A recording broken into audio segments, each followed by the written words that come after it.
السلام علیکم ورحمۃ اللہ وبرکاتہ نحمده ونصلی علی رسولہ الکریم اما بعد۔ آج کا سبق سن لیجئے۔ آج کے سبق کی سرخی ہے اپنی اولاد کے ساتھ اچھا سلوک کیجئے، پارٹ نمبر 24۔ اپنی اولاد کو اخلاقی بیماریوں سے بچائیے، بچوں کو بھی بچائیے، بچیوں کو بھی بچائیے، اور جہنم کا ایندھن بننے سے بھی بچائیے۔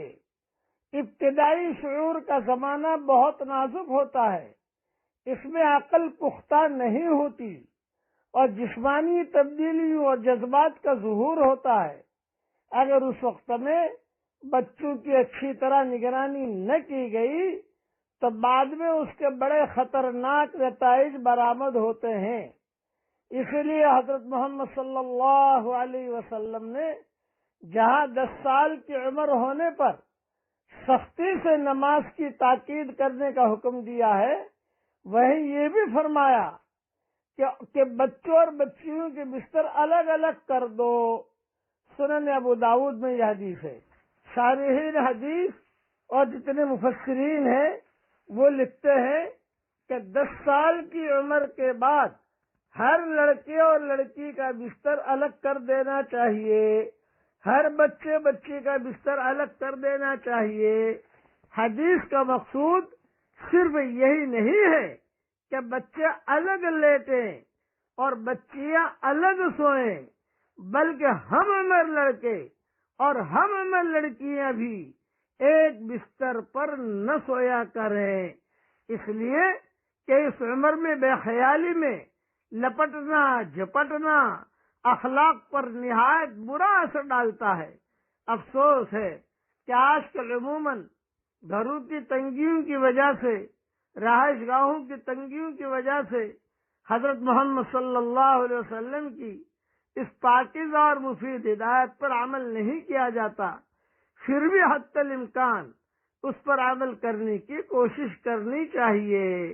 کم از کم ہر بچے کا لحاف اور چادر تو یقیناً الگ ہونا چاہیے، اور باشعور بچے بچیاں ایک لحاف میں ہرگز نہ سویا کریں۔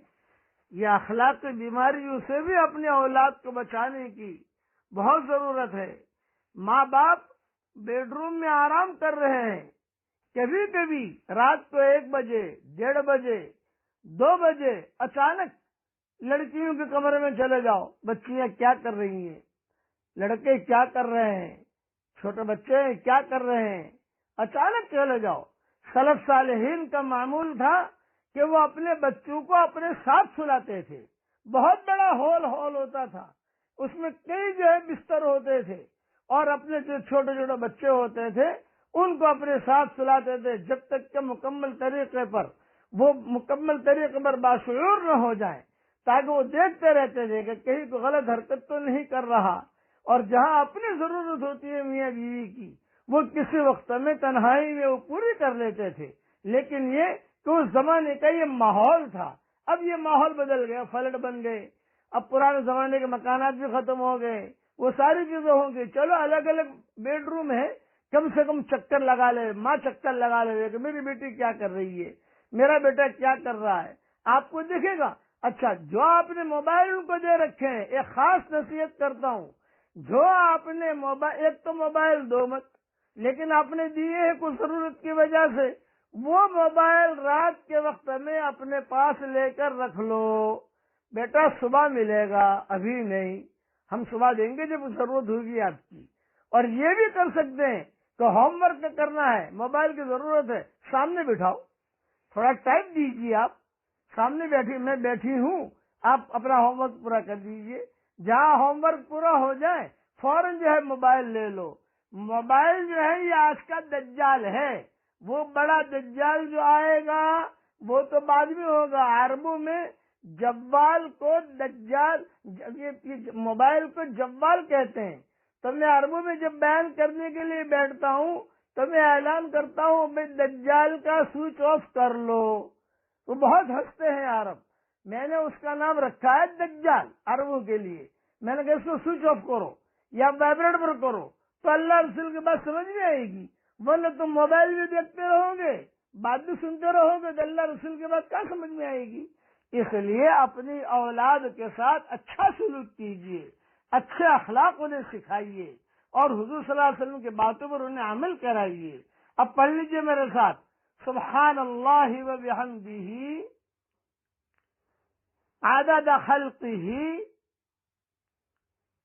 ورضا نفسہ وزنت عرشہ ومداد کلماتہ۔ اللہ تعالیٰ کو یہ جملے بہت پسند ہے، اسے گنگناتے رہو، اللہ تعالیٰ ہم سب سے راضی ہو جائے، آمین۔